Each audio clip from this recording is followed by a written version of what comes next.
السلام علیکم ورحمۃ اللہ وبرکاتہ۔ امید کرتی ہوں کہ آپ خیر و عافیت کے ساتھ ہوں گی سہرش۔ 1 سے 2 منٹ ہم باقی اسٹوڈنٹ کے جوائن کرنے کا انتظار کرتے ہیں اور پھر انشاءاللہ اپنی آج کی کلاس کا آغاز کرتے ہیں۔ جزاکم اللہ خیرا کثیرا واحسن الجزاء فی الدارین، آمین یا رب العالمین۔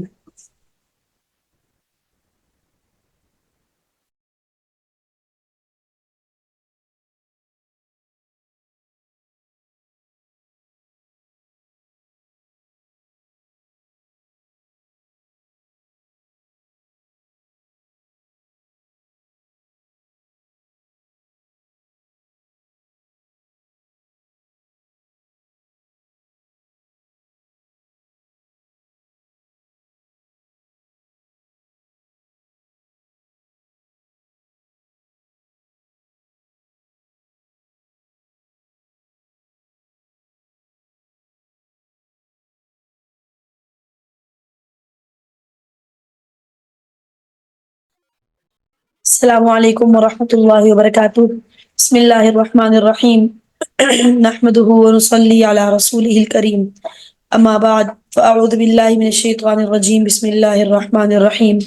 رب اشرح لي صدری ویسر لي امری واحلل عقدة من لسانی یفقهوا قولی۔ رب زدنی علما رب زدنی علما رب زدنی علما۔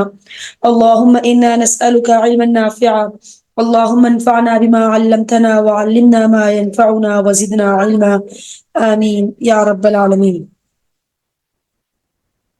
جی سہرش، آپ نے کل کی جو ہمارے ٹاسک تھا 2 دعائیں یاد کرنے کا، وہ آپ نے یاد کی ہیں؟ جی میم۔ اچھا، ایک ہمارا نیا چاند دیکھنے کی دعا تھی اور ایک چاند دیکھنے کی دعا، جب بھی آپ کی چاند پر نظر پڑے۔ تو نیا چاند جی دیکھنے کی دعا کیا تھی، آپ سنائیے۔ بسم اللہ الرحمن الرحیم۔ اللہم احلہ اللہم احلہ علینا بالیمنی بالیمن والایمان والسلامتی والاسلامی والتوفیق لما یحب تحب لما یحب لما تحب وترضى جی، وربک اللہ ربی و ربک ربی اللہ۔ وربک اللہ بہت بہتر ہے سہرش، پھر بھی آپ نے ربی ایفرٹ کی، بہت اچھی بات ہے۔ اور مزید دیکھیں، روزانہ جب آپ نئی دعا یاد کریں گی تو اس کو ریویژن کریں گی تو انشاءاللہ اور اچھی یاد ہو جائے گی، ٹھیک ہے؟ چلیں دوسری دعا سنائیے۔ انشاءاللہ۔ بسم اللہ الرحمن الرحیم۔ اعوذ باللہ اعوذ باللہ من شر لما غاسق من شر من هذا شر الغاسق، جی، هذا لغاسق لما غاسق یا لغاسق هذا الغاسق۔ هذا الغاسق۔ اعوذ باللہ من شر هذا الغاسق۔ ٹھیک ہے، احسنتی ماشاء اللہ۔ ٹھیک ہے، اس کے بعد ہمارے پاس جو دعا ہے جو کہ رمضان کے اعتبار سے روزہ رکھنے کی دعا ہے، بہت سارے لوگ ایسے ہوتے ہیں جن کو اس کی دعا یاد نہیں ہوتی، ٹھیک ہے، تو وہ سرسری سی جو ہے بس نیت کر لیتے ہیں۔ تو مسنون جب دعا موجود ہے تو ہمیں اسی سے روزہ رکھنا چاہیے، زیادہ بہتر رہے گا۔ نبی کریم صلی اللہ علیہ وآلہ وسلم کی سنت بھی فالو ہو جائے گی، اس کا بھی ثواب مل جائے گا۔ تو روزہ رکھنے کی نیت کیا ہے؟ وَبِصَوْمِ غَدٍ نَوَيْتُ مِن شَهْرِ رَمَضَانَ، ٹھیک ہے، رمضان کا مہینہ ہوتا ہے نا، اسی لیے۔ اور ترجمہ کیا ہے؟ میں نے ماہ رمضان کے کل کے روزے کی نیت کی۔ وَبِصَوْمِ غَدٍ نَوَيْتُ مِن شَهْرِ رَمَضَانَ، سہرش پڑھیے۔ وَبِصَوْمِ غَدٍ نَوَيْتُ مِن شَهْرِ رمضان۔ ماشاء اللہ، ٹھیک ہے۔ اس کے بعد ہمارے پاس ہے افطار کی دعا، ٹھیک ہے، جب ہم روزہ افطار کرنے لگتے ہیں اس وقت اللہم انی لک صمت وبک آمنت وعلیک توکلت وعلی رزقک افطرت۔ ترجمہ کیا ہے؟ اے اللہ، میں نے تیری خاطر روزہ رکھا اور تیرے اوپر ایمان لایا اور تجھی پر بھروسہ کیا اور تیرے ہی دیے ہوئے رزق سے روزہ کھول رہا ہوں، ٹھیک ہے، یا کھول رہی ہوں۔ اللہم انی لک صمت وبک آمنت وعلیک توکلت وعلى رزقك أفطرت. جی پڑھیے. اللہم انی لصمت وبک آمنت وعلیک توکلت وعلی رزقک افطرت. بالکل ٹھیک ہے. تو یہ ہماری آج کے ٹاسک کی یہ 2 دعائیں ہیں جو کہ ہمیں یاد کرنی ہے. ٹھیک ہے. انشاءاللہ. روزہ رکھنے کی دعا اور روزہ افطار کرنے کی دعا. مسنون دعا افطار کرنی. مسنون دعا کا پی ڈی ایف آپ کے ساتھ شیئر ہو گیا تھا سہرش. جی جی وہ شیئر ہو گیا تھا. ٹھیک ہے. ابھی آپ کا آج کے سیشن کا بھی پی ڈی ایف شیئر ہو گیا ہوگا آپ کے ساتھ. جی وہی شیئر ہوا ہے, ابھی اوپن نہیں ہو رہا تھا میرے پاس, ایکچولی نیٹ کا ایشو ہے. اچھا میم نے شیئر کر دیا تھا. چلیں ٹھیک ہے, کوئی بات نہیں. میں تو اسکرین پر شیئر کر ہی رہی ہوں, تو وہ تو وربل میں بول بھی رہی ہوتی ہوں, تو اس میں اتنا کوئی ایشو نہیں ہے آپ کو. اچھا دیکھیں آج کا جو ہمارا لیسن ہے وہ بیسکلی عشرہ رحمت, عشرہ مغفرت, جو 3 عشرے ہیں رمضان کے نجات سے, جو دوزخ کی آگ سے نجات کے لیے. تو انہی 3 جو ہے وہ عشرہ کے حوالے سے ہماری بات چیت ہوگی. جی اچھا دیکھیں, ہم یہ جب پہلا عشرہ ہوتا ہے جو رمضان کے پہلے 10 دن ہوتے ہیں, وہ عشرہ رحمت ہوتا ہے.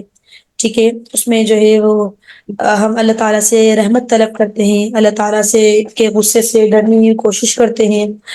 اللہ تعالیٰ کی رحمت اس کے غصے پر غالب ہے. اللہ تعالیٰ جو ہے وہ کی جو رحمت ہے وہ بہت زیادہ وسیع ہے. ٹھیک ہے.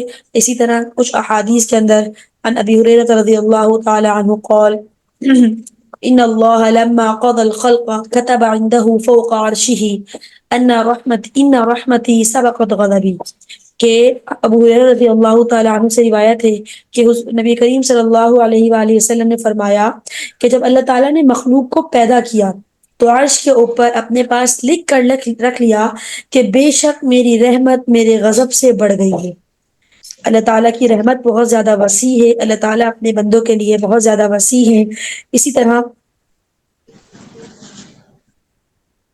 ایک اور حدیث کے مطابق حضرت ابو ذر رضی اللہ تعالیٰ عنہ بیان کرتے ہیں کہ حضور اکرم صلی اللہ علیہ وآلہ وسلم نے اللہ سے یہ روایت کیا ہے کہ اللہ تعالیٰ فرماتے ہیں کہ اے میرے بندو, میں نے اپنے اوپر ظلم کو حرام کیا ہے اور میں نے تمہارے درمیان بھی ظلم کو حرام کر دیا ہے. تو ایک تو ظلم نہ کرو. ٹھیک ہے. لہذا تم ایک دوسرے پر ظلم نہ کرو. دوسرا, اے میرے بندو تم سب گمراہ ہو سوائے اس کے جسے میں ہدایت دوں, جسے میں ہدایت بخشوں, جسے میری توفیق ملے, جسے میری ہدایت ملے. سو تم مجھ سے ہدایت طلب کرو تاکہ میں تمہیں ہدایت دوں. تم مجھ سے ہدایت طلب کرو تو میں تمہیں ہدایت دوں گا. اے میرے بندو تم سب بے لباس ہو سوائے اس کے جسے میں لباس پہناؤں, لہذا تم مجھ سے لباس مانگو میں تمہیں لباس پہناؤں گا. اے میرے بندو تم سب دن رات گناہ کرتے ہو اور میں تمام گناہوں کے کو تمہارے جو تمام گناہ ہیں ان کو بخشتا ہوں. تم مجھ سے بخشش طلب کرو, بخشش مانگو میں تمہیں بخشش دوں گا. اے میرے بندو تم کسی نقصان کے مالک نہیں ہو کہ تم مجھے نقصان پہنچا سکو. ہم تو اللہ تعالیٰ کو کسی قسم کا نقصان نہیں پہنچا سکتے. تم کسی نفع کے مالک بھی نہیں کہ مجھے نفع پہنچا سکو. اے میرے بندو اگر تمہارے اول اور آخر اور تمہارے انسان اور جن ایک منٹ رکیے گا.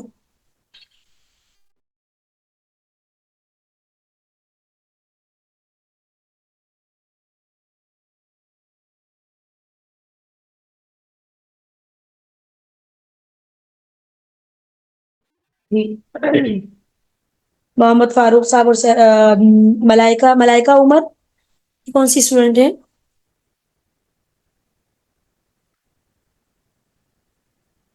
ملائکہ آپ کو میری آواز آ رہی ہے؟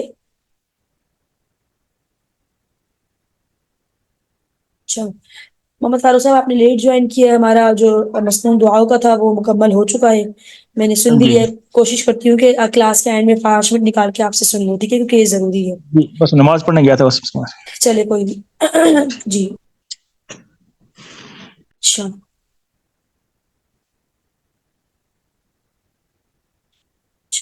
اے میرے بندو اگر تمہارے اول اور آخر تمہارے انسان اور جن کسی ایک جگہ کھڑے ہو کر مجھ سے سوال کریں اور میں ہر انسان کا سوال پورا کر دوں تو جو کچھ میرے پاس ہے اس سے صرف اتنا کم ہوگا جس طرح سوئی کو سمندر میں ڈال کر نکالنے سے اس میں کمی نہیں ہوتی۔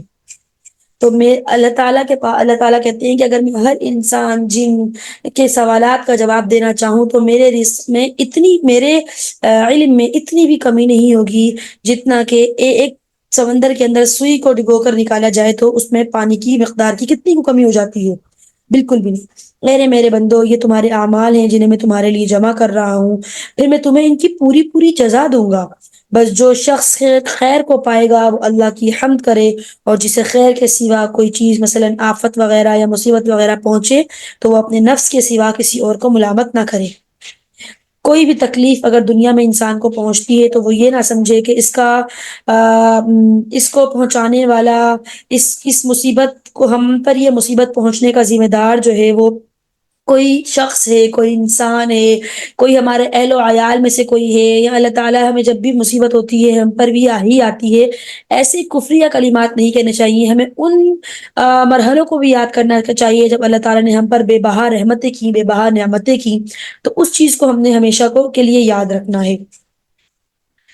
اللہ تعالیٰ کی رحمت جو ہے وہ بہت زیادہ وسیع ہے۔ اللہ تعالیٰ اپنے بندوں کے ساتھ بہت زیادہ رحمت والا معاملہ کرتے ہیں۔ ابو ہریرہ رضی اللہ تعالیٰ عنہ سے مروی ہے کہ نبی کریم صلی اللہ علیہ وآلہ وسلم نے فرمایا، جہنم میں داخل ہونے والوں میں سے دو آدمی زور زور سے چلانے لگیں گے، اللہ تعالیٰ حکم دے گا کہ ان دونوں کو نکالو۔ انہیں نکالا جائے گا تو اللہ تعالیٰ ان سے پوچھے گا تم لوگ اتنا کیوں چیخ رہے ہو؟ حالانکہ اللہ تعالیٰ کو ہر چیز کا علم ہے، ہر بات کا علم ہے، لیکن اللہ تعالیٰ انسانوں کو بتانے کے لیے یہاں سوال کر رہے ہیں کہ اس سے پوچھا جائے گا کہ تم کیوں چیخ رہے ہو؟ وہ کہیں گے ہم نے یہ اس لیے کیا ہے تاکہ آپ ہم پر رحم فرمائیں۔ اللہ تعالیٰ فرمائیں گے میری تو تم لوگوں پر رحمت یہی ہے کہ جاؤ اور دوبارہ خود کو دوزخ میں ڈال دو۔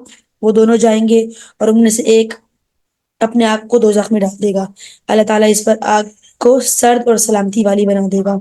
دوسرا وہیں کھڑا رہے گا اور اپنے آپ کو جہنم میں نہیں ڈالے گا۔ اللہ تعالیٰ اس سے فرمائے گا تجھے کس چیز نے روکا کہ تو اپنے آپ کو اس آگ میں نہ ڈالے؟ جس طرح تیرے ساتھی نے ڈالا تو بھی ڈال سکتا تھا۔ وہ کہے گا اے رب مجھے امید تھی کہ تو ایک مرتبہ دوزخ سے نکالنے کے بعد دوبارہ نہیں لوٹائے گا۔ اللہ تعالیٰ نے اس سے فرمایا تیرے ساتھ تیری امید کے مطابق معاملہ ہوگا، بس دونوں اللہ کی رحمت سے جنت میں داخل ہو جائیں گے۔ چاہے وہ جہنم میں جا رہا ہوگا، وہ اگر اللہ کی رحمت کی امید رکھے گا، اللہ دیکھیں یقین، لا تقنطوا من رحمت اللہ، اللہ تعالیٰ قرآن مجید میں کیا ارشاد فرما رہے ہیں؟ لا تقنطوا من رحمت اللہ ان اللہ یغفر الذنوب جميعا، اللہ کی رحمت سے مایوس نہیں ہونا۔ تم جیسی امید کرو گے، جیسا گمان کرو گے، جیسا سوچو گے، ہو رہا تو وہی ہے جو اللہ چاہتا ہے، لیکن اگر تم وہ چاہو گے جو اللہ چاہتا ہے تو اللہ اس کام کو ویسا ہی بنا دے گا جیسا تم چاہتے ہو۔ اپنی چاہت کو، اپنے معاملات کو اللہ کے سپرد کر دیں، اللہ کے لیے خاص کر دیں۔ اللہ تعالیٰ سے پہلے عشرے میں بہت زیادہ دعائیں کریں۔ رحمت کا عشرہ ہے، رحمت کے عشرے کی رحمت کے عشرے کے لیے جو ہے مخصوص دعا ہے جو کہ ہم کر سکتے ہیں، رب اغفر وارحم وانت خیر الراحمین، مسنون دعا ہے جو کہ انشاءاللہ ہماری کل کی جو ہے وہ کلاس میں گزرے گی۔ تو ان دعاؤں کو یاد کر کے زیادہ سے زیادہ اللہ تعالیٰ کی رحمت مانگی، بے شک اللہ تعالیٰ اپنے بندوں پر مہربان ہے، بخشنے والا ہے، ہمارے مانگنے میں کمی ہے۔ اللہ تعالیٰ تو خود فرما رہے ہیں ان رحمتی تغلب علی غضبی، میری رحمت بہت زیادہ وسیع ہے۔ لا تقنطوا من رحمت اللہ، اللہ کی رحمت سے مایوس نہیں ہو، اللہ کی رحمت بہت وسیع ہے، کمی ہمارے مانگنے میں ہی ہے۔ اسی طرح ایک اور حدیث کے مطابق انس بن مالک رضی اللہ عنہ قال سمعت رسول اللہ صلی اللہ علیہ وسلم یقول قال اللہ تبارک وتعالی یا ابن آدم، انس بن مالک رضی اللہ تعالیٰ عنہ سے روایت ہے کہ حضور اکرم صلی اللہ علیہ وسلم نے فرمایا، اللہ تعالیٰ فرماتا ہے یا ابن آدم، اے انسان، اے ابن آدم، انک ما دعوتنی ورجوتنی غفرت لک علی ما کان فیک ولا ابالی۔ یا ابن آدم، جب تک تو مجھ سے دعا کرتا ہے اور امید رکھتا ہے میں تیرے گناہ کو بخشتا رہوں گا، چاہے تجھ سے کتنے ہی گناہ سرزد ہو گئے ہوں، مجھے کوئی پرواہ نہیں۔ اے انسان، یا ابن آدم، إنك لو أتيتني بقراب الأرض خطايا ثم لقيتني، تیرے گناہ آسمان تک پہنچ جائیں پھر تو بخشش مانگے تو میں تجھے بخش دوں گا، مجھے کوئی پرواہ نہیں تیرے ان گناہوں کی جو آسمان تک پہنچ گئے۔ ایک مرتبہ مانگ کے تو دیکھیں، اللہ تعالیٰ سے مغفرت طلب کریں، اللہ تعالیٰ کی رحمت کی امید تو کریں۔ یا ابن آدم لأتیتک بقرابها مغفرة، اگر تیرے گناہ آسمان تک پہنچ جائیں پھر تو بخشش مانگے، میں تجھے بخش دوں گا، مجھے کوئی پرواہ نہیں۔ اے انسان، اگر تو زمین بھر کر گناہ کر لے پھر میرے پاس آئے لیکن تو نے شرک نہ کیا ہو تو میں تجھے بخشش عطا کر دوں گا۔ اتنا بڑا گناہ ہے شرک کہ اگر آپ آسمان تک کے بھر کر اپنے گناہ کریں، یا زمین جتنی وسیع ہے، جتنی کشادہ ہے، جتنی بڑی ہے، انسان سے اپنی زندگی میں اتنے سارے گناہ سرزد ہو جائیں، اس کے بعد وہ اللہ تعالیٰ سے اگر بخشش طلب کرے، اللہ تعالیٰ سے معافی مانگے، اللہ تعالیٰ سے امید رکھے اللہ کی رحمت کی، تو اللہ تعالیٰ کہتے ہیں کہ وہ اسے معاف کر دیتا ہوں، لیکن اس کے اندر شرک نہ ہو۔ شرک کسی صورت معاف نہیں ہے۔ شرک کیا ہے؟ سہرش، کیا آپ مجھے بتا سکتی ہیں کہ شرک کی تعریف کیا ہے آپ کے مائنڈ میں؟ اللہ تعالیٰ کی ذات کے ساتھ کسی کو شریک ٹھہرانا، کیونکہ وہ تو یکتا ہے، واحد ہے، اس کا کوئی بالکل شریک نہیں ہے، لیکن اگر آپ اس کے ساتھ شریک ٹھہراؤ گے تو وہ شرک کے زمرے میں آئے گا۔ بالکل ٹھیک ہے۔ اس کے علاوہ محمد فاروق، آپ کیا کہنا چاہیں گے اس کے حوالے سے؟ اللہ تعالیٰ کی ذات و صفات میں کسی کو شریک کرنا نہیں۔ بالکل ہاں جی، بالکل یہی تعریف ہے کہ اللہ تعالیٰ کی ذات میں، اللہ تعالیٰ کی صفات کے ساتھ کسی کو بھی شریک کرنا، کہ یہ صفت تو اس کے اندر بھی پائی جاتی ہے۔ تو اللہ تعالیٰ ایک ایسی ہستی ہے کہ اپنے ساتھ وہ کسی کے شرک کو پسند نہیں کرتا، اور ایسا شرک ایسا گناہ ہے کہ اس کی بخشش نہیں ہے، اس کی معافی نہیں ہے۔ ٹھیک ہے، اللہ تعالیٰ ہمیں اس گناہ سے بچائے۔ تو اس حدیث کا مفہوم اگر ہم دیکھیں تو اس کے مطابق بھی یہی ہے کہ آپ اللہ تعالیٰ سے اپنے گناہوں کی معافی طلب کریں۔ گناہ ہو جاتے ہیں، گناہ سرزد ہو جاتے ہیں، ظاہر سی بات ہے، ہم ایز اے انسان چاہیں بھی تو نہ چاہتے ہوئے بھی کافی مرتبہ ایسے گناہ سرزد ہو جاتے ہیں جو ہم نہیں چاہتے ہوئے بھی کرنا چاہتے ہیں۔ تو اگر ایسا ہو جاتا ہے تو اللہ تعالیٰ سے جو ہے وہ مغفرت طلب کی جائے، اللہ تعالیٰ سے معافی مانگی جائے، اپنے گناہوں کی پہلے عشرے میں معافی مانگی ہے۔ اللہ تو ہی رحمت کرنے والا ہے، ان رحمتی وسعت کل شیء، آپ خود فرماتے ہیں کہ آپ کی رحمت جو ہے وہ تمام چیزوں پر غالب ہے، تو مجھے معاف کر دیجئے، مجھے اپنے رحمت میں لے لیجئے، مجھے میرے تمام گناہوں کو معاف کر دیجئے۔ کیوں اللہ تعالیٰ کی ذات کیوں نہیں معاف کرے گی؟ بالکل معاف کرے گی، صغائر کبائر انشاءاللہ اللہ تعالیٰ ضرور معاف کر دیں گے، لیکن کوشش یہ ہو کہ ہم کوئی ایسا گناہ نہ ہو جو کبائر میں آ جائے، کیونکہ کبیرہ گناہوں میں شرک آتا ہے اور اس کی معافی نہیں ہے۔ اسی طرح نبی ہریرہ رضی اللہ تعالی عنہ قال ان رسول اللہ صلی اللہ علیہ وسلم قال لو يعلم المؤمن ما عند الله من العقوبة ما طمع بجنته احد ولم يعلم الكافر ما عند الله من الرحمة ما قنط من جنته احد۔ ابو ہریرہ رضی اللہ تعالی عنہ سے روایت ہے کہ نبی کریم صلی اللہ علیہ وآلہ وسلم نے فرمایا، اگر مسلمان کو معلوم ہوتا کہ اللہ تعالی کے پاس کس قدر سزا ہے تو کوئی بھی اس کی جنت کی امید نہ رکھتا۔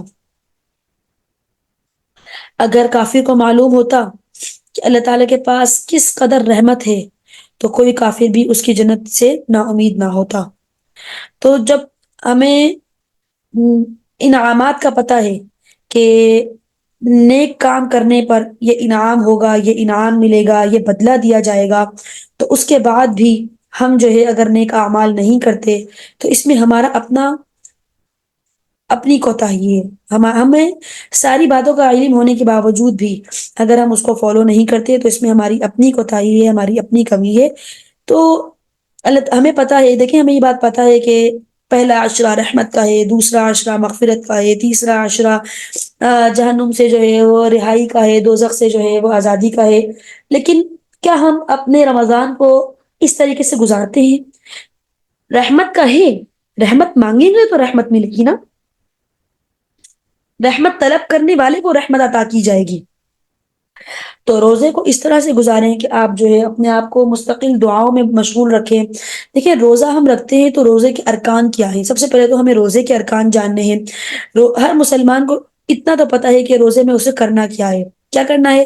صبح صادق سے غروب آفتاب تک کھانے پینے اور جو ہے وہ صحبت سے اجتناب کرنا ہے۔ دوسرے الفاظ میں اگر کہا جائے تو پیٹ کی اور شرمگاہ کی جو ہے وہ حفاظت کرنی ہے، اس سے بچنا ہے۔ اور اس کے علاوہ 4 چیزوں کا ہونا ضروری ہوتا ہے روزے کے اندر۔ نیت کرنا سب سے پہلے، ٹھیک ہے؟ ہم جو آج ہم نے اپنے روٹین کے مطابق ایک دعا لی ہے، مسنون دعا روزے کی، اس کی ٹرانسلیشن میں نے کیا کہا تھا سیرش؟ وَبِصَوْمِ غَدٍ نَوَيْتُ مِن شَهْرِ رمضان۔ اس دعا میں ہم کیا کہہ رہے ہیں؟ اس دعا میں ہم اللہ تعالیٰ سے یہ نیت کرے تھے کہ ہم نے بالکل اللہ کے لیے روزہ رکھا، یعنی بدلہ تو وہی دینے والا ہے بے شک، بالکل اور نیت ہماری یہ ہونی چاہیے کہ ہم خدا تعالیٰ کی ذات کے لیے بالکل یہ جو بھی کام بالکل ہمارا پہلی جو ہمارے روزے کے ارکان ہے اس میں سے پہلا رکن یہی ہے جو کہ ہماری آج کی دعا تھی، وَبِصَوْمِ غَدٍ نَوَيْتُ مِن شَهْرِ رمضان، یا جو بھی مہینہ ہے کہ نیت کرتا ہوں میں اللہ کے واسطے، یا نیت کرتی ہوں میں اللہ کے واسطے روزہ رکھنے کی، کہ جو روزہ ہے وہ میرا اللہ کے لیے ہے۔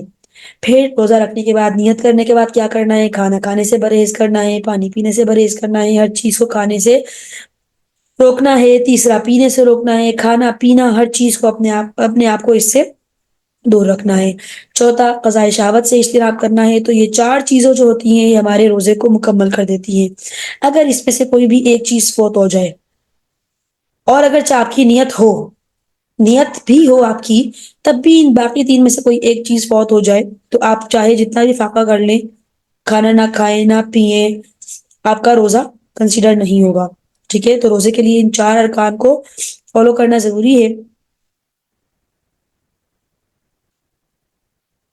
روزے کے آداب میں یہ ہے کہ آپ جو ہے وہ روزے کے ارکان جو ہے ان کو بجا لے کر آئیں، روزے کے ارکان کو مکمل کریں۔ نیت کر لی تو پھر آپ نے جو ہے وہ جب اپنے روزے کو اللہ کے لیے رکھا تو اپنے آپ کو اللہ کے کاموں میں، اللہ کے لیے نیک اعمال میں، اعمال صالحہ میں مشغول رکھیں، اور اپنے روزے کو کما حقہ ادا کریں تاکہ آپ کا فریضہ بہترین طریقے سے پائے تکمیل تک پہنچ جائے۔ روزے کے آداب میں جو ہے وہ کچھ آداب جو ہم پر لاگو ہوتے ہیں، لازم ہوتے ہیں، ارکان تو ہو گئے، ٹھیک ہے؟ اس کے بعد ہمارے پاس روزے کے آداب ہیں۔ روزے کے آداب میں سب سے پہلا ادب یہ ہے کہ ہم اپنی نگاہ کی حفاظت کریں۔ روزہ رکھ کر اس چیز کا خیال رکھیں کہ نگاہ کسی حرام، ناجائز، مکروہ، مشتبہ چیز پر نہ پڑے۔ تو انسان کو اپنی نظر کی حفاظت کرنی ہے۔ رسول اللہ صلی اللہ علیہ وسلم کا ارشاد بھی ہے، النظرۃ سہم مسموم من سہام ابلیس لعنہ اللہ، نگاہ ابلیس کی جانب سے ایک زہر میں بچھا ہوا تیر ہے۔ تو اس سے بچاؤ کی تدبیر یہ کیا ہے کہ آدمی جو ہے وہ اپنی نگاہ کو جھکائے رکھے، اپنی نگاہ کو جھکائے رکھے، ضرورت نہ ہو تو ادھر ادھر نہ دیکھے، اور جو ہے اللہ تعالیٰ کی اگر آیت پر آپ نوٹ کریں جو اللہ تعالیٰ نے قرآن مجید میں ارشاد فرمائی، بسم اللہ الرحمن الرحیم، قل للمؤمنین یغضوا من ابصارہم، کیا حکم دے رہے اللہ تعالیٰ مومنوں کو قرآن مجید میں؟ اہل ایمان سے کہہ دو کہ اپنی نگاہیں قدر پست رکھیں۔ نگاہوں کا پست رکھنا شیطان کے زہریلے تیر سے حفاظت کے لیے ہے، جس کا حدیث میں بیان کیا گیا کہ شیطان کا ایک تیر ہے، اس تیر سے حفاظت کیسے ہے؟ اگر جب اللہ تعالیٰ کی آپ اس قول پر عمل کرتے ہیں، قل للمؤمنین یغضوا من ابصارہم، اپنی آنکھوں کو، اپنے نظروں کو، اپنی جو ہے وہ بصر کی، ابصار بصر سے دیکھنے کو، اپنی جو ہے اس کی حفاظت کریں۔ اسی طرح دوسرا ادب یہ ہے کہ آپ زبان کی حفاظت کریں، جو کہ بہت زیادہ معنی رکھتا ہے ہمارے لیے، ہماری حیات کے اندر، ہماری جو روزمرہ کی روٹین ہے اس کے اندر اس چیز کا بہت کردار ہے۔ نبی کریم صلی اللہ علیہ وآلہ وسلم کی حدیث کا مفہوم ہے، المسلم من سلم المسلمون من لسانه ویدہ، قال رسول اللہ صلی اللہ علیہ وسلم، او کما قال علیہ السلام۔ کیا فرمایا؟ مسلمان وہ ہے جو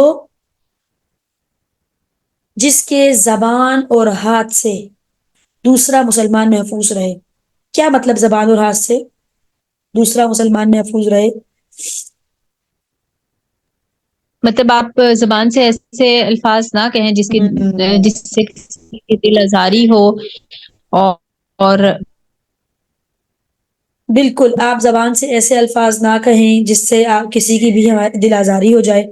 ہم اپنی زبان کو کی حفاظت کریں. نگاہ کے بعد سب سے زیادہ جو استعمال کی جانے والی چیز ہوتی ہے وہ انسانی بدن میں یہ زبان کا ایک لوٹڑا ہے، اور انسان اس کی وجہ سے ہی بڑی بڑی آفات اور ہلاکتوں میں پڑ جاتا ہے، اور یہی زبان ہے جو انسان کو جنت تک بھی لے جا سکتی ہے. اسی لیے ضروری ہے کہ عام حالات میں بھی اور روزے کے حال میں تو بالخصوص زبان کی حفاظت کرے. جھوٹ نہ بولے، چغلی نہ کرے، بے حیائی نہ کرے، ظلم نہ کرے، جھگڑے نہ کرے، بےہودہ لغو باتوں سے اعراض کیا جائے، زبان کو بند رکھا جائے. ہاں، ذکر الہی، تلاوت قرآن، کلمہ خیر، اچھی بات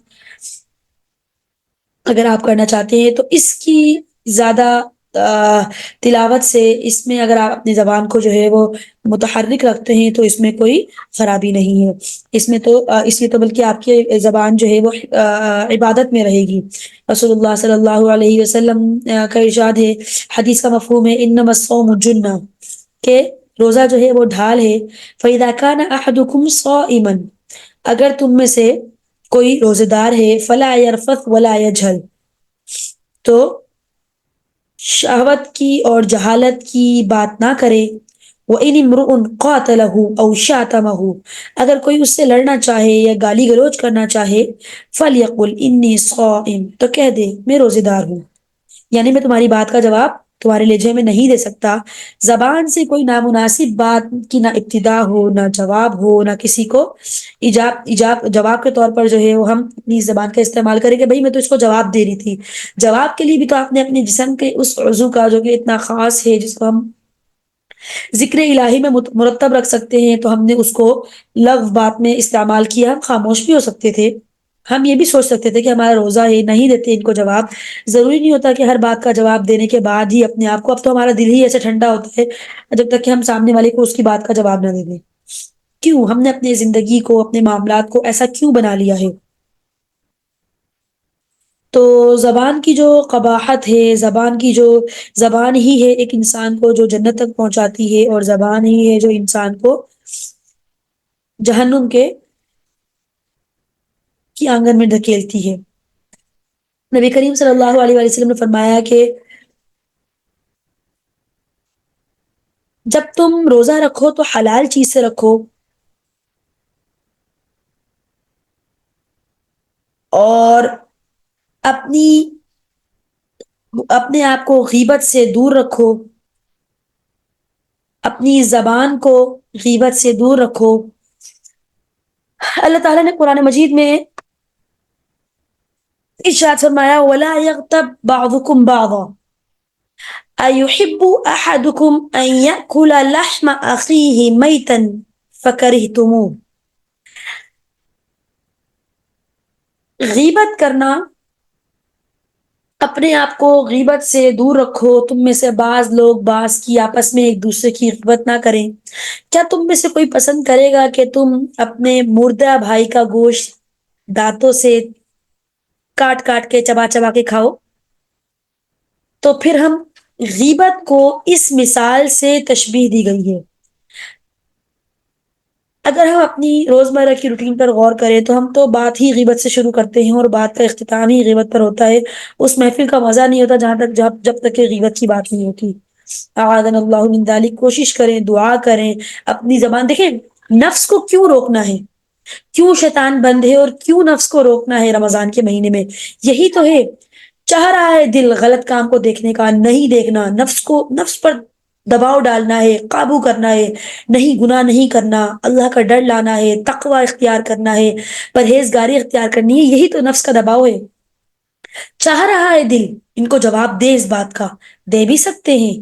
جواب بھی مائنڈ میں ہے، دینا چاہے تو دے بھی، کوئی کچھ نہیں کہہ سکتا.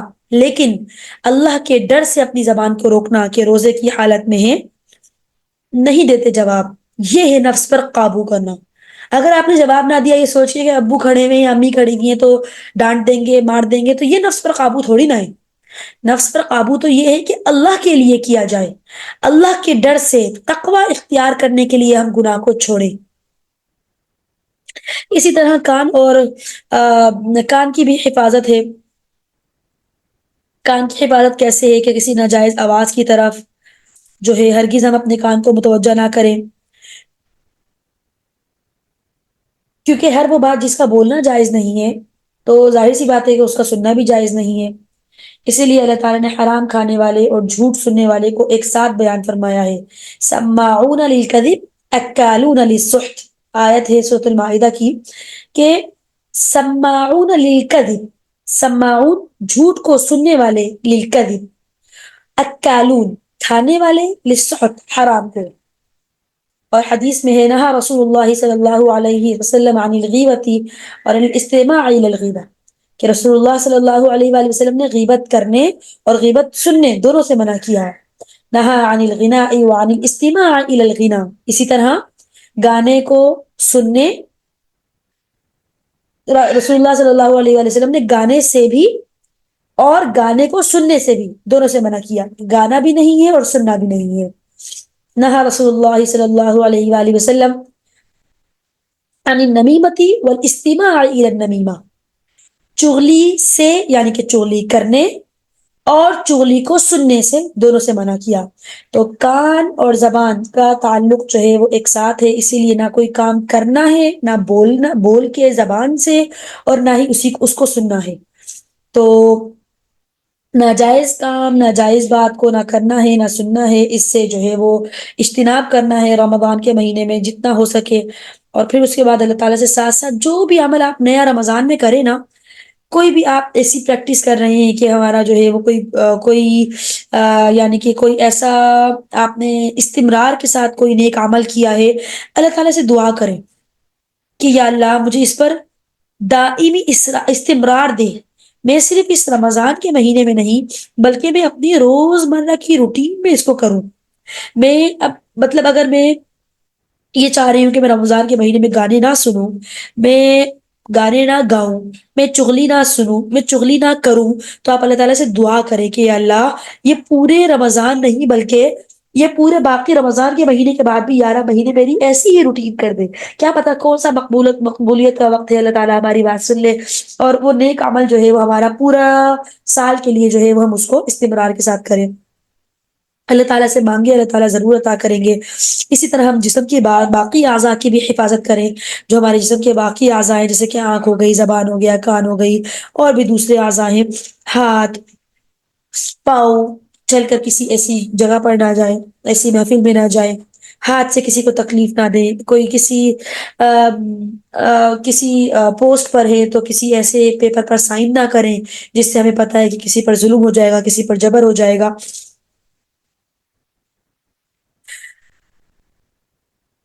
اللہ تعالیٰ ہمیں اس حدیث کے زمرے میں جو صائمین آتے ہیں ان سے بچائے.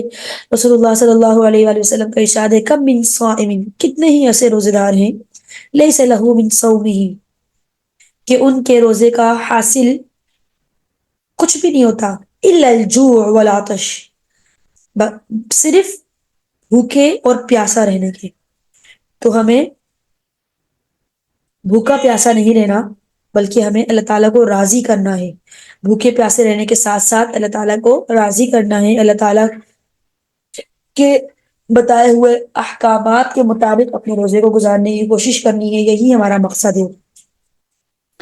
اسی طرح روزے کے آداب میں سے ایک یہ بھی ہے کہ ہم افطار اور سحری کے وقت زیادہ کھانا کھانے سے اجتناب کریں. اتنا کھا لیتے ہیں کہ سحری کے بعد فجر کی نماز کی بہترین طریقے سے ادائیگی نہیں ہو پاتی. افطار کے وقت اتنا کھا لیتے ہیں کہ مغرب کی نماز بہترین طریقے سے ادا نہیں ہو سکتی. تو کوشش کریں کہ ہم سحری اور افطاری میں جو ہے وہ درمیانہ کھانا رکھیں. کھانے پینے کا جو ہے وہ اہتمام جو ہے اس اعتبار سے کریں کہ ہم اپنی نمازوں کو اتنا کھائیں کہ آپ کے پیٹ میں ابھی بھوک ہونی چاہیے. یہ تو سنت بھی ہے کہ آپ جو ہے وہ نبی کریم صلی اللہ علیہ وسلم جب کھانا کھاتے تھے تو ابھی گنجائش ہوتی تھی تو اپنا ہاتھ روک لیتے تھے. تو ہمیں بھی اس چیز کا اہتمام کرنا ہے، اس سنت کو مد نظر رکھتے ہوئے کہ ابھی پیٹ میں گنجائش ہو تو اپنا ہاتھ روک لیں. اسی طرح روزے کے اندر زیادہ سے زیادہ جو آپ کی کوشش ہو وہ یہ ہونی چاہیے خوف الہی لے کر آئیں. خوف الہی کیا ہوتا ہے محمد فاروق؟ اللہ تعالیٰ کو حاضر ناظر جاننا اور سمجھنا کہ کوئی کام بھی کر رہے ہیں اللہ تعالیٰ دیکھ رہا ہے اس کو سمجھ رہا ہے. بالکل. خوف الہی کیا ہے کہ ہمارے دل میں دیکھیں جب آپ کوئی بھی کام کریں گے نا اس نیت سے کہ انسانوں کو خوش کرنا ہے یا اپنے آپ کے لیے، تو آپ کا وہ عمل صرف اپنی ذات کو خوش کرنے تک کے ہوگا. آپ نے اگر اپنا مائنڈ یہ بنایا کہ 30 روزے پورے رکھنے ہیں، یہ ریکارڈ رکھنا ہے کہ ہم نے پورے 30 روزے رکھے، یا آپ اگر انہی روزوں کو اللہ تعالیٰ کی خشیت میں لے آتے ہیں کہ میں نے یہ روزے تو رکھنے ہیں اس لیے کیونکہ مجھے خوف الہی ہے، کیونکہ مجھے اللہ تعالیٰ کا ڈر ہے کہ اللہ نے ایک حکم مجھ پر فرض کیا ہے، ایک فریضہ جو ہے جو اللہ تعالیٰ قرآن مجید میں ارشاد فرما رہے ہیں یا ایھا الذین آمنو، ایمان والوں پر، ایمان والوں کے لیے کتب علیکم الصیام، تم پر سیام کو فرض کیا گیا، روزے کو فرض کیا گیا. کسی بھی عمل کو جب اللہ تعالیٰ کے خوف کے زمرے میں رکھتے ہوئے کیا جائے گا تو اس کو جو کرنے کی کا طریقہ کار ہے وہ بالکل چینج ہوگا.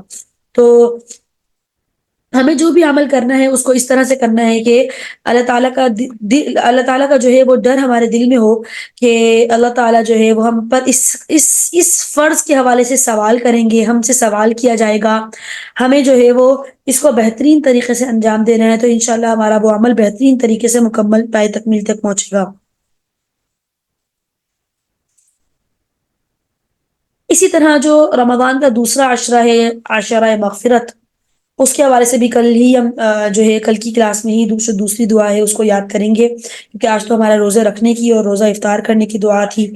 تو عشرہ مغفرت کے حوالے سے بھی دیکھیں ابھی ہم نے جتنی بھی احادیث پڑھی اس میں مغفرت کا ذکر آیا، جس کے انس بن مالک رضی اللہ تعالیٰ عنہ سے روایت ہے کہ نبی کریم صلی اللہ علیہ وآلہ وسلم نے فرمایا کہ انسان فرمایا کہ اللہ تعالیٰ فرماتے ہیں کہ اے انسان جب تو مجھ سے دعا کرتا ہے اور امید رکھتا ہے تو میں تیرے گناہ کو بخشتا رہتا ہوں،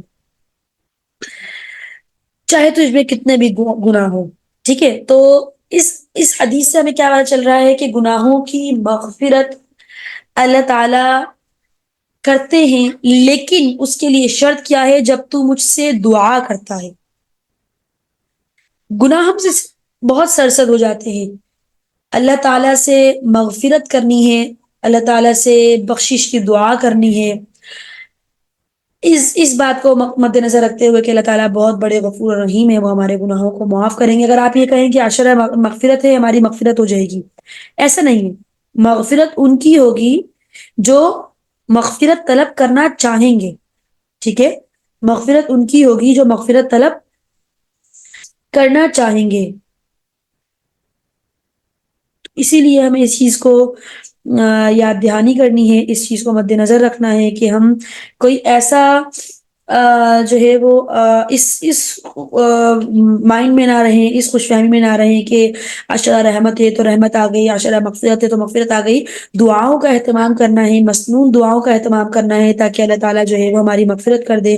اسی طرح جو ہے وہ تیسرا عشرہ جو ہے وہ جہنم کی سے آزادی کا ہے، جس میں جو ہے لیلۃ القدر کی رات بھی پائی جاتی ہے. تو اس میں عائشہ رضی اللہ تعالیٰ عنہ فرماتی ہیں کہ قالت کان رسول اللہ صلی اللہ علیہ وسلم یجتہد فی العشر ما لا یجتہد فی غیرہ.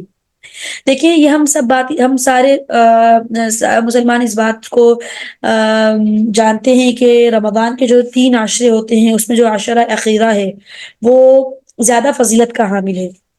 اس کی وجہ یہ ہے کہ ان 10 دنوں میں سے کوئی بھی جو ہے وہ ایک لیلۃ القدر کی رات ہوتی ہے جس کے بارے میں کچھ علم نہیں ہے، کچھ معلوم نہیں ہے، کچھ کنفرمیشن نہیں ہے. تو عائشہ صدیقہ رضی اللہ تعالیٰ عنہ سے روایت ہے کہ رسول اللہ صلی اللہ علیہ وسلم رمضان کے آخری عشرے میں عبادت وغیرہ میں مجاہدہ کرتے تھے اور وہ مشقت اٹھاتے تھے جو دوسرے دنوں میں نہیں کرتے تھے.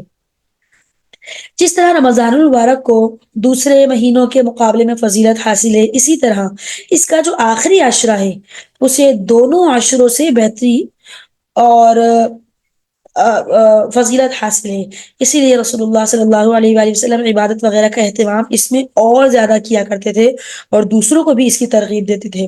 تو ہماری بھی ظاہر سی بات ہے جب ہم رمضان کے شروع پہ 2 عشروں میں اس چیز کا اہتمام کریں گے کہ ہم عبادات کو بہترین طریقے سے انجام دیں تو ہماری پریکٹس بھی ہو چکی ہوگی، ہم اس کے عادی بھی ہو چکے ہوں گے، تو رمضان کے آخری عشرے میں ہم اور ٹائم دیں گے یہ سوچتے ہوئے کہ یہ فضیلت والا عشرہ ہے، یہ مغفرت والا عشرہ ہے، جہنم سے جو ہے وہ آزادی کا عشرہ ہے. تو اس میں ہمیں اللہ تعالیٰ سے دعا کرنی ہے اور اسی میں کہیں نہ کہیں لیلۃ القدر بھی ہے، کسی ایک رات. اسی طرح عن عائشہ رضی اللہ تعالی عنہا قالت كان النبي صلی اللہ علیہ وسلم اذا دخل العشر شد مئزره وَأَحْيَا لَيْلَهُ وَأَيْقَظَ أَهْلَهُ. کہ عائشہ صدیقہ رضی اللہ تعالیٰ نے فرماتی ہیں کہ جب رمضان کا عشرہ اخیر شروع ہوتا تھا تو رسول اللہ صلی اللہ علیہ وسلم جو ہے شد مئزرہ کیا کمر کس لیتے تھے، وَأَحْيَا لَيْلَهُ اور شب بیداری کرتے تھے، یعنی پوری رات عبادت اور ذکر اور دعا میں مشغول رہتے تھے. تو یہ تو سنت ہے، تو آپ اپنی استطاعت کے مطابق جتنا کر سکیں، جتنی عبادت کر سکیں، فضیلت ہے جتنا آپ ان راتوں کو زیادہ ٹائم دے سکیں آپ دیں. اور اپنے گھر والوں کو وَأَيْقَظَ أَهْلَهُ کہ کیا کرتے تھے، اپنے گھر والوں کو یعنی کہ ازواج مطہرات تھیں یا دوسرے متعلقین تھے ان کو بھی جگاتے تھے تاکہ وہ بھی ان راتوں کی برکتوں اور سعادتوں میں حصہ لے سکیں.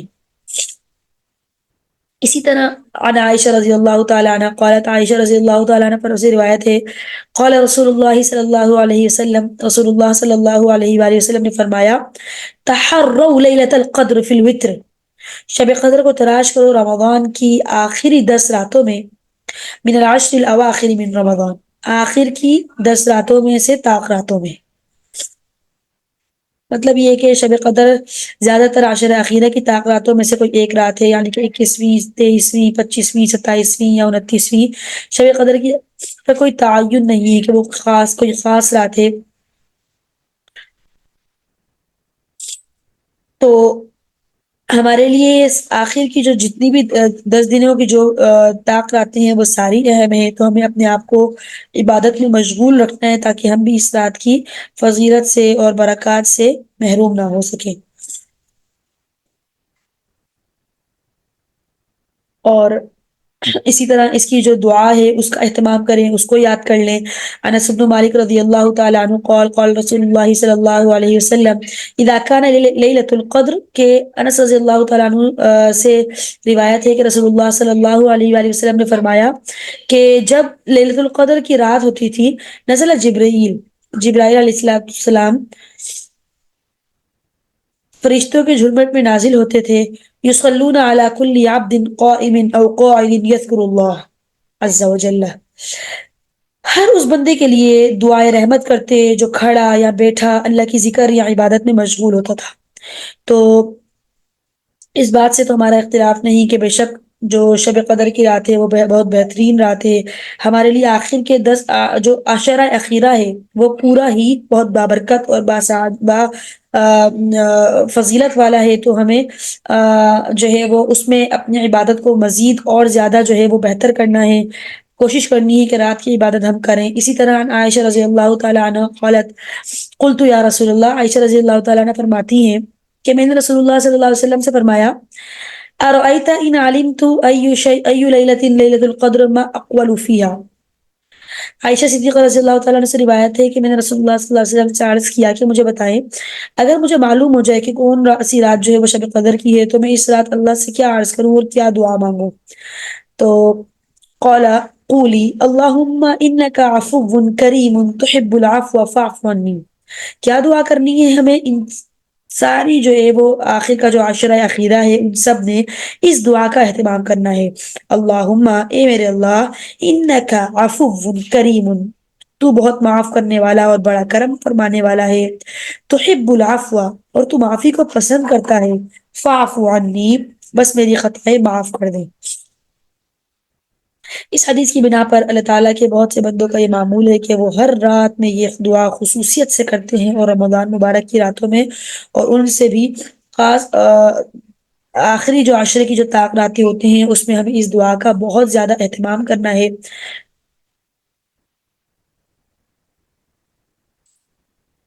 تاکہ اللہ تعالیٰ جو ہے وہ ہماری مغفرت کر دے اور ہمیں. تو نبی کریم صلی اللہ علیہ وآلہ وسلم نے عائشہ صدیقہ رضی اللہ تعالیٰ عنہ کو طاق راتوں میں جو ہے ان دعاؤں کا اہتمام کرنے کے لیے کہا. اس میں سے یہی دعا ہے اللہم انک عفو کریم تحب العفو فاعف عنی. عن ابی ہریرہ رضی اللہ تعالی عنہ عن النبی صلی اللہ علیہ وسلم انہ قال. ابو ہریرہ رضی اللہ تعالیٰ عنہ سے روایت ہے کہ رسول اللہ صلی اللہ علیہ وآلہ وسلم نے فرمایا کہ رمضان کی آخری رات میں آپ کی امت کے لیے مغفرت اور بخشش کا فیصلہ ہوتا ہے. رمضان کے جو آخری عشرے کی راتیں ہوتی ہیں، آپ صلی اللہ علیہ وسلم سے دریافت کیا گیا یا رسول اللہ کیا وہ شب قدر ہوتی ہے؟ آپ صلی اللہ علیہ وسلم نے فرمایا نہیں، شب قدر تو نہیں ہوتی، لیکن بات یہ ہے کہ عمل کرنے والا جب اپنا عمل پورا کر دیتا ہے تو اس کو پوری اجرت مل جاتی ہے. جب آپ نے پورا رمضان بہترین طریقے سے گزارا، پہلا عشرہ رحمت کا، آپ نے مصنون دعاؤں کا اہتمام کیا، اپنے آپ کو ہر گناہ سے روکا، ہم نے روزے کے آداب پڑھ لیے، روزے کے ارکان پڑھ لیے، اس کو بہترین طریقے سے جو ہے وہ بجا لایا، مکمل کیا. اس کے بعد دوسرے عشرے کو بھی ہم نے بہترین طریقے سے گزارا، اپنی جو ہے وہ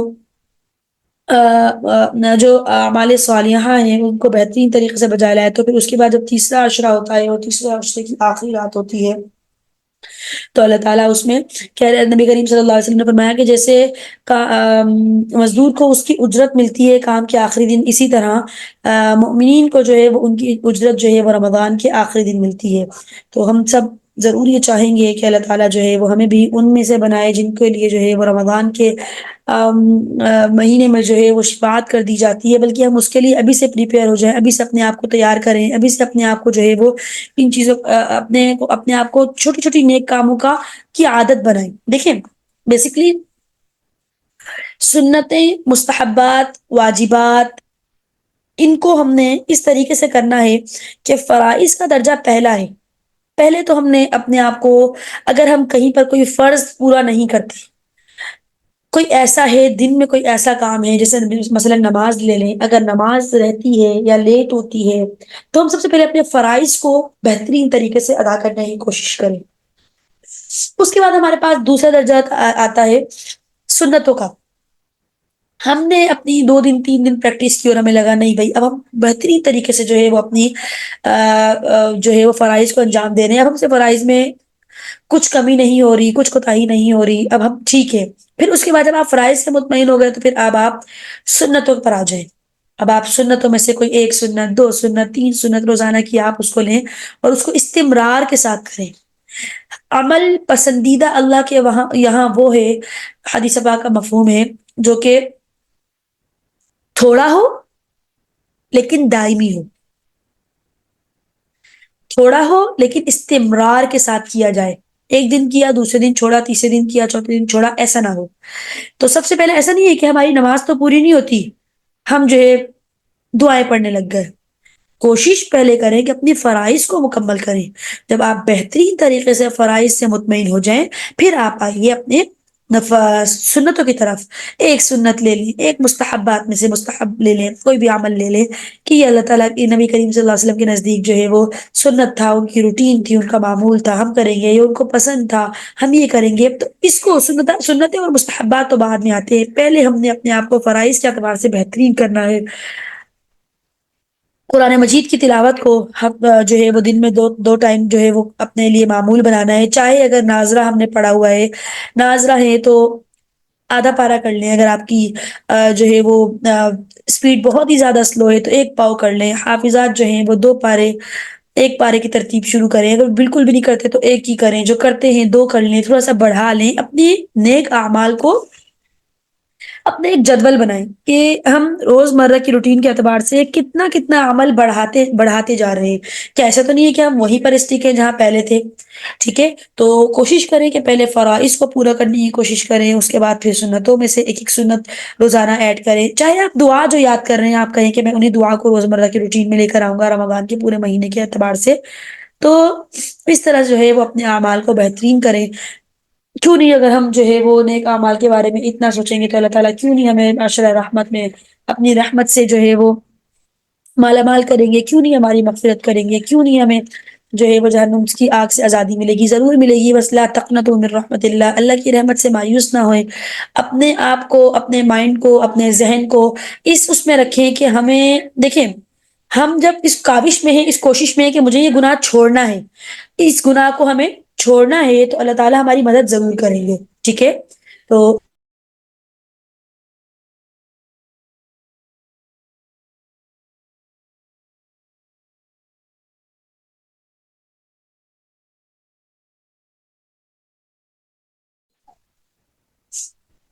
ٹھیک ہے. تو سب سے پہلے تو جو ہے وہ آپ لوگ سحری شیخ محمد فاروق جو ہماری آج کی جو دعا تھی روزہ رکھنے کی اور افطار کرنے کی، ان دونوں کو جو ہے وہ آج کل کی کلاس سے پہلے آپ نے یاد کرنا ہے. دوسرا، آپ نے اپنا پورا جائزہ کرنا ہے کہ ہم پوری روزمرہ کی روٹین کے اندر فرض ایسا کون سا ہے جو ہم سے چھوٹ رہا ہے. ٹھیک ہے جی. ٹھیک ہے، پھر اس میں آپ نے کوشش کرنی ہے پہلے فرائض کو صرف لیں کہ ہم نے ایک اگلے دن کو پچھلے دن سے بہتر کرنا ہے. فرائض کو پہلے پورا کریں، پھر اس کے بعد سنتوں پر آئیے، آہستہ آہستہ ایک ایک سنت کو ایڈ کریں، پھر اس کے بعد مستحبات پر آئیے. ٹھیک ہے محمد فاروق، مجھے بتائیے آپ نے کل کی جو 2 دعائیں تھیں ان کو یاد کیا ہے؟ مجھے وہ PDF لیٹ ملا تھا، میں یاد نہیں کر سکا. اچھا چلے، میں کوآرڈینیٹر نے آپ کو شیئر کر دیا ہے نا. جی کر دیا آپ کوشش کر لیجیے گا کہ آج جو ہماری پہلی 4 دعائیں وہ آپ یاد کر سکیں. اس میں ہماری جو کل کی جو 2 دعائیں تھیں وہ تو آپ کو پتہ ہی ہے، نیا چاند دیکھنے کی اور چاند دیکھنے کی. اور پھر اس کے بعد جو ہے ہمارے پاس جو آج کی 2 دعائیں ہیں وہ سحری کی اور افطار کی، روزہ وہ تو رکھنا. یاد ہے. ہاں میں تو شاید چلیں، آپ کو یہ یاد ہے تو آپ کو کل کی دعائیں یاد نہیں ہے تو آپ اس پر محنت کر لیجیے گا. ٹھیک ہے انشاءاللہ. چلیں، جزاکم اللہ خیرا کثیرا واحسن الجزاء فی الدارین.